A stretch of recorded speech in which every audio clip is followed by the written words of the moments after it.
Are we seeing a shift now with Putin? Is there an outcome that you can see?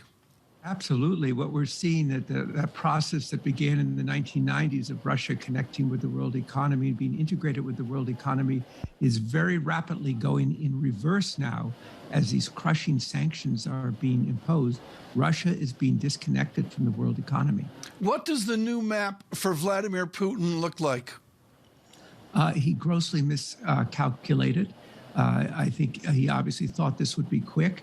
I think he also overestimated Europe's dependence on Russian energy and that would be his high card. Turned out that, among other things, for the extraordinary growth in U.S. LNG, which was nowhere in 2016, and this year will be the largest LNG exporter in the world, has offset Russian gas in Europe. And it may be tough, depending what happens, but that it's manageable. And so he doesn't have that high card, those high cards. Dan, let's talk about the word manageable. And I'll take it to one extreme, and you can maybe rein me back in. Are we really thinking about a Europe without Russian energy in our future? No, I don't think that happens for a long time. And sometimes people overestimate. Russian gas was 29% of Europe's gas last year. Big number, but that means that about 70% came from other sources.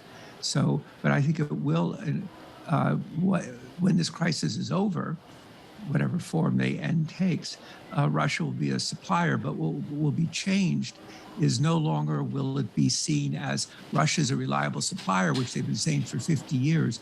And we heard it from the Germans. They're going to build LNG receiving terminals so that they can have the diversity and depend also on the world market and not be held so much rigidly to Russian gas. And Nord Stream 2 is going to, that pipeline is going to lie in suspended animation beneath the Baltic Sea. Dan, you mentioned the Germans. The legacy of Chancellor Merkel, the history books don't look kind right now as we look back on her. And I just wonder what happens with nuclear from here, Dan. And if you can, take a moment, because we have the time with you, just take a moment to walk through what a monster change we've just seen from a German chancellor in just a couple of days.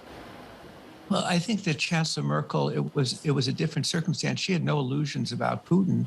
I mean, she could speak Russian. And I mean, from the beginning, when he's knowing that she had a fear of dogs, brought his big dog into the room. So, and I remember being in St. Petersburg when the two of them were on the stage together. The ice was palpable to the audience.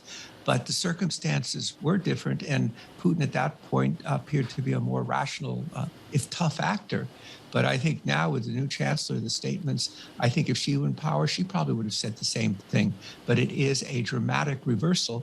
And Putin, one of his major games was to break NATO, to weaken NATO. He's done just the opposite. He's brought it together.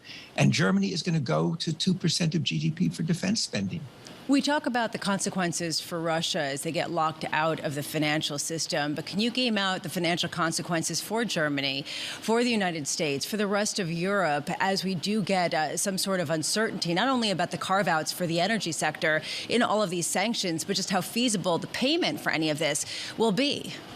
Well, I think that's the payment system. Even, it's been said initially that the goal was to carve out energy so it would not hit Europe. But risk officers are going to be very cautious. They're going to over-comply. You already see that people are not doing letters of credit. Tanker owners are going to think twice before sending their tankers. So the energy trade is going to be disrupted. This is not going to be a smooth thing. How bad it gets depends on how the war goes, what the Russians do, and so forth.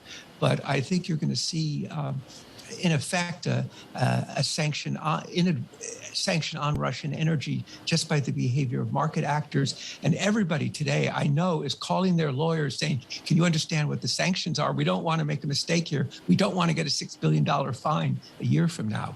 Meanwhile, we are getting news about a possible oil release, a crude release from strategic petroleum reserves of a number of major oil-consuming nations, including the U.S., somewhere of 70 million barrels. Do you think this will move the dial at all? I think it will. I think that if you add up, what is it? U.S. production is going to increase 1 million barrels a day. there could be more oil out of the Gulf. If their sanctions are taken off Iran, you get 1 million barrels a day. And I think it was inevitable that they would use strategic stocks. After all, this is what strategic stocks were built for. And so I know the administration certainly wants to go in that direction. It'll be interesting to see what the Chinese do this time.